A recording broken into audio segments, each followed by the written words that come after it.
So you have to know that as you are building every relationship, you are building yourself as well.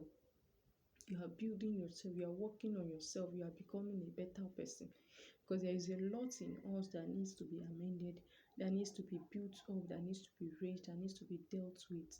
So as you are building relationship, you are as well working on yourself.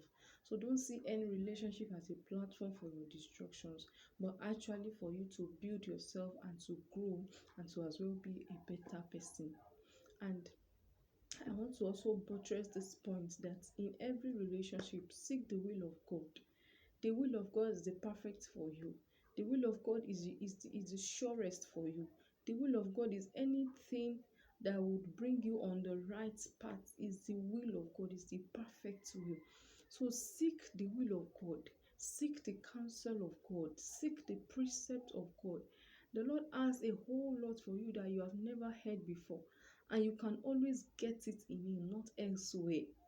Not through emotions, not through your feeling, not through what you imagine, not through what you think of. I think we can go together. Or I am feeling this urge in me. I'm feeling these emotions. I'm feeling this feeling. No, beyond feeling. The will of God goes beyond emotions. The will of God goes beyond feeling. It goes beyond what you think. I think we are compatible. I think we can work together. But what of if you venture into it and you started having issues? But God has actually pictured you, picture your partner, picture that person you want to go into relationship with, and you already know that these people going together would end up like this. He knows the end from the beginning. He knows what you do not know. He knows what you do not see. He sees what you do not see. So when you bring yourself in God and you seek His counsels on every relationship you are about to enter, there will be a light and a way out for you. You would not have issues, or you will not have means to be confused or to be distracted. So when you do not carry God along in every of the relationship, you are you are actually working towards destruction, and God will not have hands in it. So God knows the end from the beginning. He knows everything, knows the pattern, knows the counsel, He has the map. Seek God's counsel. Seek God's will through His word, not through emotion, not through your thinking. Sometimes perception does not even work. Sometimes sensing does not even work. But the true reality in God, the true word of God, straight and direct, will guide you, will lead you. First John chapter 2, verse 17. It says something. If you check the book of First John chapter 2, verse 17, the Bible says that the world and its desires, it says, they pass away. But whoever does the will of God lives forever. So God is even more intentional in us doing His will. He is more interested in man doing the will of God. When you do the will of God, it interests Him. Your life actually interests Him to draw closer to you and to bring more light to your path. Make every of your choices centers in the will of God. In that you will not miss way. In that you will not miss it. The Lord knows further than you. He says, as heaven is higher than the earth, so are my ways higher than your ways, and my thoughts higher than your thoughts. And he says, the plans He has for us are plans of good and not of evil, to give us an expected end. So if you really want to end well, start with God. Continue with God and end with God. Every of your relationship, make it center in the will of God. Then another thing is, understand your partner's weaknesses. Know your weaknesses. Know his or her weaknesses. Do not let anything, distract you or obstruct you because of one deficiencies or the other in your life. That's why you must have to understand that this person, this is how he is. This person, this is how she is. And you must fall in line to actually blend and find accuracy, find balance in your communications, find balance in your actions, find balance. Make sure you are not too big, make sure you are not too small, Make sure you are not too, elaborate.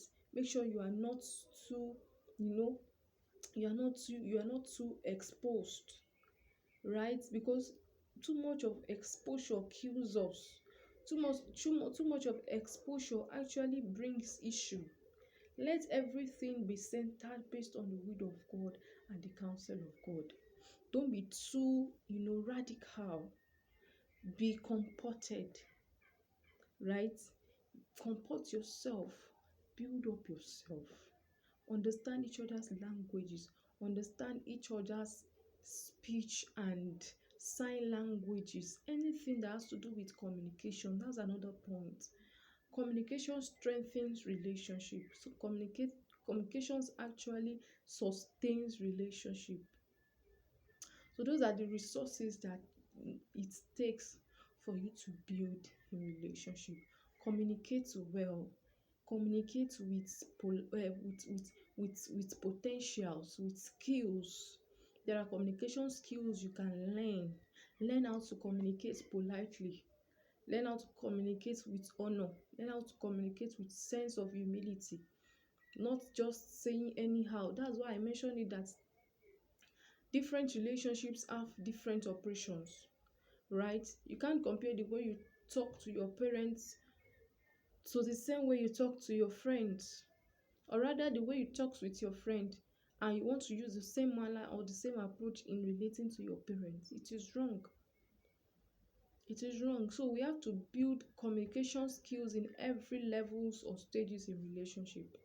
Know the kind of language your parents understands, the kind of language your spouse or your husband or your fiance or fiances understand, the kind of language your friend understand, so that you will not be having issues. So if we look at all these things and we are able to actually actualize it and acquire it, we will not be having issues in our relationship.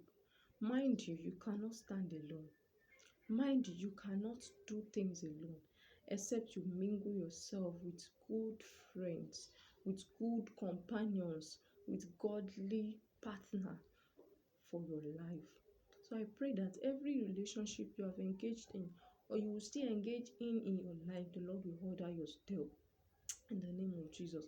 Mind you, a relationship, there is no standards of living to any kind of relationship that, oh, this relationship is supposed to last for maybe 20 years or something. If things are not working for you in it, please do find a way out. It is not compulsory for you to die in a relationship. It's not compulsory for you to kill yourself, to affect your life or even hinder yourself from fulfilling the purpose and the will of God. Because every relationship must as well fulfill the purpose of God. That's why I said that if it's not bringing forth good fruits, find a way out. Find a way out. There's no standard of this is a specific time. This is it must be like this. It must be like this. Another thing I want to chip in is, please do not copy others. I'm talking based on marital relationship now. What others do in their relationship might not work for you. Download